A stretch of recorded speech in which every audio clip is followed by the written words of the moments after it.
Backstage Pass, Institute of Gaming. For more details, contact 709396596.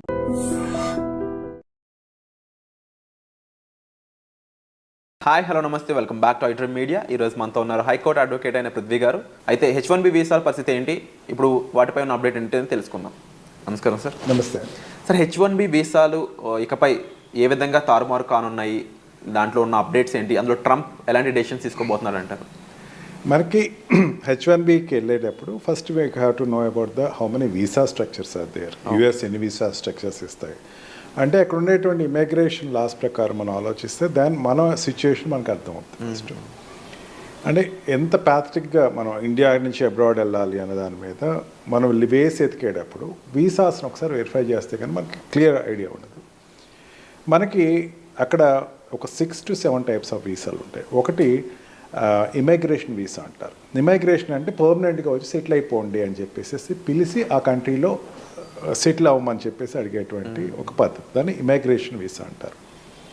Immigration visa అప్పుడు ఏంటంటే దాంట్లో ఒకప్పుడు వెళ్ళి సెటిల్ అయిన వాళ్ళు, ఎప్పుడో ఆల్రెడీ ఉన్నవాళ్ళు, అంటే చెప్పాలంటే శరణార్థులు అని చెప్పచ్చు. అక్కడికి వెళ్ళి ఉన్న వాళ్ళకి ఆ కంట్రీ డిక్లేర్ చేసింది.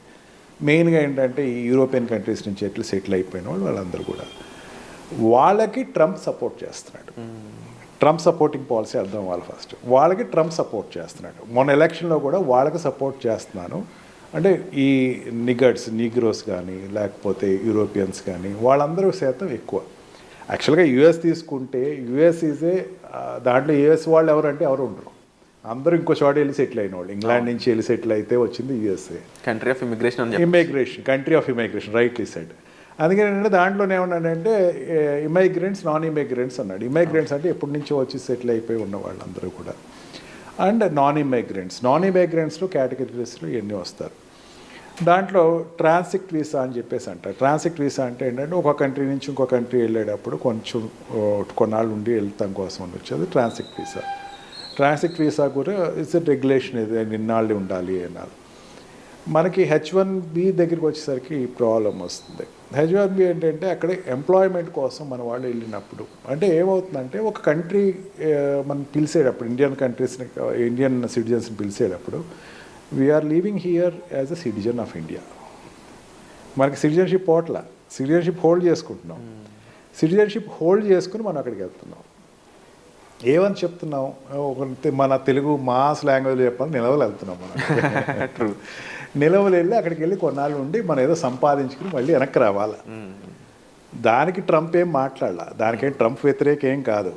కానీ వెళ్ళిపోయి ఇందాక చెప్పాను చూసారు పర్మనెంట్ వీసా, దానికోసం ట్రై చేస్తున్న వాళ్ళకి వ్యతిరేకం అని చెప్తున్నాడు. అంటే ఇప్పుడు ఏ కంపెనీ అయినా సరే ఇప్పుడు మెయిన్ ఎక్కువ సెక్టర్ వెళ్ళేది మెడికల్ అండ్ సాఫ్ట్వేర్ సెక్టర్స్ వెళ్తారు. మెడికల్ రూల్ అవుట్ లేండి, సాఫ్ట్వేర్ సెక్టర్లో వెళ్తారు. Software and science and technology అంటే ఈ స్పేస్ ఇంజనీరింగ్ కానీ వీళ్ళు కానీ సైంటిస్టులు వెళ్తూ ఉంటారు. ఈ సాఫ్ట్వేర్ సెక్టర్లో వెళ్ళే వాళ్ళు H1B వీసా మీద వెళ్తారు. దట్ ఈస్ ఫర్ ఎంప్లాయ్మెంట్, అంటే కాంట్రాక్ట్ ఎంప్లాయ్మెంట్ ఉంటుంది. ఇండియా లాగా నీకు ఎంప్లాయ్మెంట్ వచ్చారంటే 60 years వరకు నీకు రిటైర్మెంట్ వరకు ఇదే ఎంప్లాయ్మెంట్ అనేది అక్కడ ఏమి ఉండదు. దేనికైనా కాంట్రాక్ట్ అనేది ఒకటి ఉంటుంది. మనం ఫస్ట్ ఆ పాలసీ అర్థమైతే మనకి మన ఇక్కడ మనం పడుతున్న ఆందోళన కానీ ఆదుర్ద కానీ అర్థమవుతుంది. ఫస్ట్ ఈ కాంట్రాక్ట్ అంటే ఏంటి, ఒక 6 months కాంట్రాక్ట్ ఇస్తాడు, లేకపోతే 1 year కాంట్రాక్ట్ ఇస్తాడు, లేకపోతే 2 years కాంట్రాక్ట్ ఇస్తాడు. మన వాళ్ళు చాలా తెలివైన వాళ్ళు, మన మెయిన్గా ఏంటంటే తెలుగు వాళ్ళు చాలా తెలివైన వాళ్ళు. అక్కడికి వెళ్ళిపోయి ఆ కాంట్రాక్ట్ అయ్యే లోపల అక్కడ రిజిగ్నేషన్ ఇచ్చేసి ఇంకో దాంట్లోకి వెళ్ళిపోతాం. ఓకే, కొత్త కాంట్రాక్ట్లోకి ఎంటర్.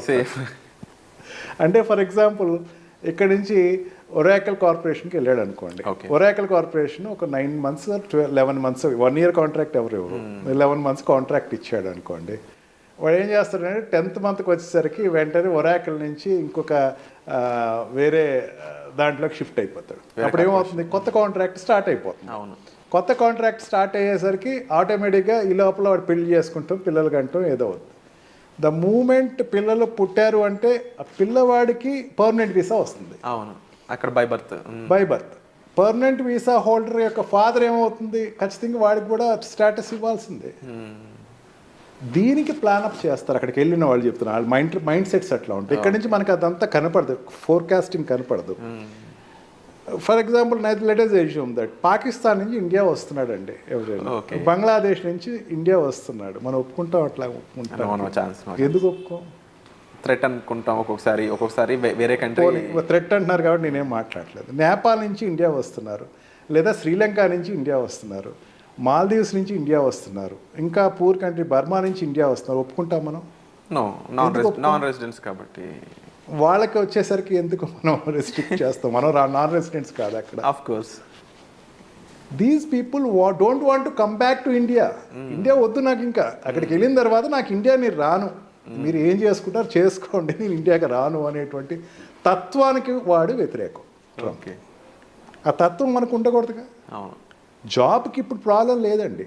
ఇప్పటికి ఈవెన్ టిల్ టుడే ఇమైగ్రేషన్లో చైనాని ఎప్పుడైతే పక్కన పెట్టేస్తున్నారు, ఇంకా ట్రంప్ విషయానికి లెటెస్ట్ కమ్ టు ట్రంప్ తర్వాత ఇద్దాం. ఇండియాకి వచ్చేసరికి చాలా అడ్వాంటేజ్ పొజిషన్లో ఉంటుంది అక్కడ అబ్రాడ్ వెళ్ళే యూరోపియన్ కంట్రీస్ కాకుండా. యూరోపియన్ కంట్రీస్ అంటే they are sisterly countries, European countries American countries hand in hand. అవును. ఏషియన్ కంట్రీస్లో అయిన ఇండియన్ కంట్రీ నుంచి వెళ్ళే వాళ్ళందరూ కూడా ఇంజనీర్స్ ఎక్కువ వెళ్తారు అక్కడికి.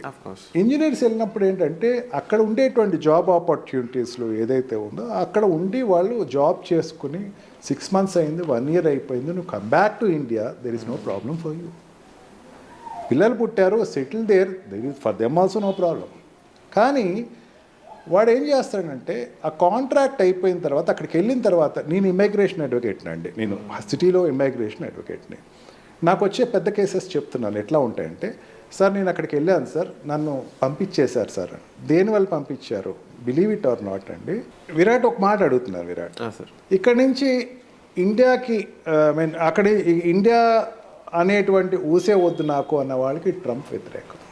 Okay, you come here, do job, because when you are doing job మీ వల్ల మా కంట్రీ డెవలప్ అవుతుంది, డెఫినెట్లీ, అంతేగాని మాకేం నష్టపోవట్లేదు అన్నది ట్రంప్ ఉద్దేశం. వీళ్ళకి ఏంటంటే ఇక్కడి నుంచి అక్కడికి వెళ్ళిపోయి అక్కడ నాకు వచ్చే కేసెస్ చెప్తున్నాను, నాకు వచ్చేటువంటి ఇమిగ్రేషన్ అంటే అక్కడి నుంచి నెట్టేయబడ్డ వాళ్ళు చెప్తారు. అర్థమైంది. ఇప్పుడు నా కార్ పార్కింగ్ ఈ స్టూడియో ముందు పార్క్ చేసేటప్పుడు 4 సార్లు చూసుకున్నాను, ఎందుకంటే పార్కింగ్ జోన్ లేదు నాకు.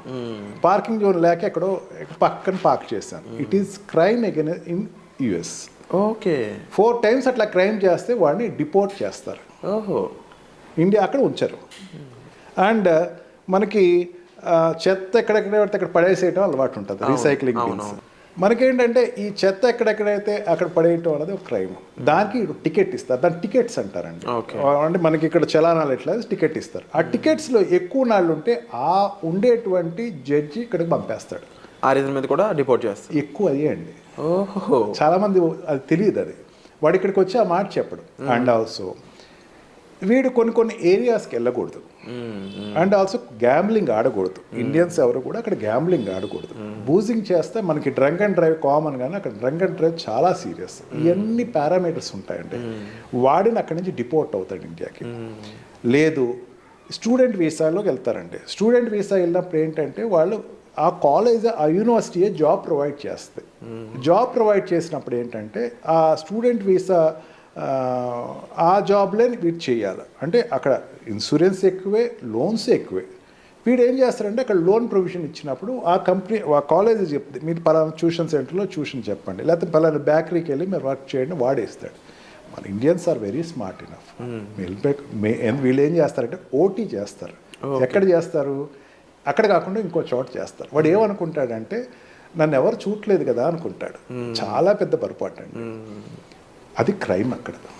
అక్కడ తెలిసినట్టు ఉంటే కనుక ఎక్కడ ఆపరండి వాళ్ళని. అక్కడ కూడా మాట్లాడు అవన్నీ వాడికి ఒక రికార్డ్ ఇచ్చి వాడు వచ్చేటప్పుడు సెకండ్ స్టేషన్స్లో, అంటే ఎక్కడైనా సౌదీ కంట్రీస్లో కానీ లండన్లో కానీ ఫ్లైట్ మారే జోన్ ఉంటుంది కదా, అక్కడ వాడికి ఒక టికెట్ ఇస్తాను. You are deported from US, you cannot come back to.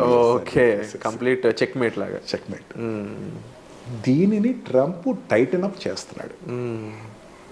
ఇది మనకు కొంచెం ఇబ్బందిగా ఉంది. అండ్ డిపెండెంట్ వీసా అంటే ఇది వరకు ఏంటంటే ఇప్పుడు తగ్గింది. ఇది వరకు ఏంటంటే ఎవరో అక్కడ అమ్మాయిని చేసుకుంటాం, ఆ అమ్మాయి ప్రకారం వెళ్ళిపోవడం, అక్కడ డైవర్స్ తీసేసుకుంటాం. డైవర్సెస్ సిస్టము ఈ సిస్టమ్ అక్కడ ఇచ్చేస్తుంది. కాబట్టి ఎవరున్నారు అంటే ఇప్పుడు 3 పారామీటర్స్ చెప్పాను కదా విరాట్ మీకు. స్టూడెంట్ కంప్లీటెడ్ దేర్ డిగ్రీ, ఏం చేయాలి? ఇండియా వచ్చేయాలి వెంటనే. వాడు రాడు, వాడు అక్కడే వాడి వీసా ఎక్స్పైర్ అయిపోద్ది. వాడు వీసాని పాస్పోర్ట్ని పెట్టుకుని ఎక్కడో దొంగచాటుగా ఉంటాడు. అట్లా ఉండేవాళ్ళు thousands and thousands of children ఉన్నారు అక్కడ. ఓహో.